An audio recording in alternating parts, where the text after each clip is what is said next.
Het is krek voor een dat de reetrietfans haar een kleermeisje voor de wichtigste ritten van de 10 kilometer. Dat is vanzelfs de afstand dat Elsen niet in uitzocht. En dus is de spanning grut. Ja, nee, dat verschrikkelijk. Ik ben echt heel zenuwachtig. Ja, de spanning, dat is wat ik al zei, het is om te snijden natuurlijk. Hè? Kon je vrij krijgen van het werk? We konden altijd vrij krijgen. Hè? Hier neem je gewoon vrij voor.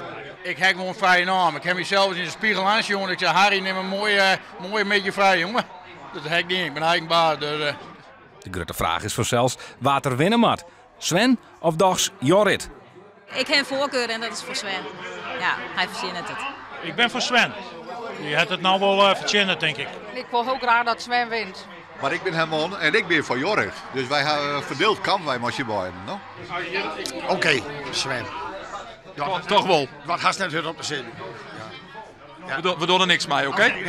Nee, best genoeg, ja. Best genoeg. Werk aan de kant, hupsakee, tv's aan, want 3 kwartier moet je gewoon kijken. Dit wordt echt fantastisch. Ja, en los. Maar wat maakt er jou, als je zelfs fan binnen van Bergsma, maar je vrouw Kramer supportert? Ik had een spraakverbod gekregen van jou hier verliezen. Dan mocht ik net Jorrit meer onmoedigen van haar. Maar je maar ze wel onmoedigen? Nee, maar hij had me juist beloofd dat er dat net was hoor.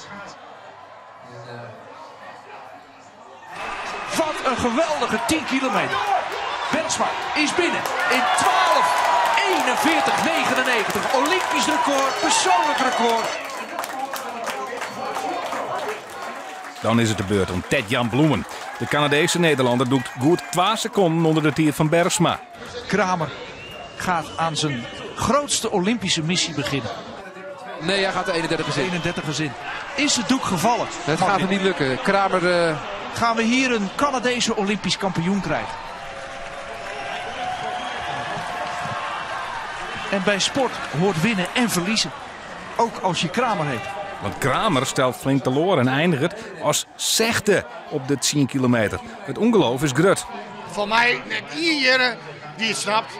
Ik weet net wat er met Sven aan de hand is. Wij begrijpen hier al again net.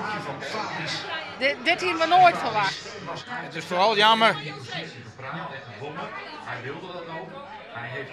Het is je laatste... Ja. Zijn laatste kans. Maar waar verliezers binnen ook winners. Zilver voor Jorrit en daarmee winnen jou een beetje van je vrouw, hè? Ja, maar dat is al regelmatig zo. Ja, hoor, hier verliezen woon ik van haar. Dus, Jo vindt hem nou nog wel lekker leef als... Als altijd. Ja. Ja, hoe wij net doorheen te zetten. Nee, dat komt door, ja.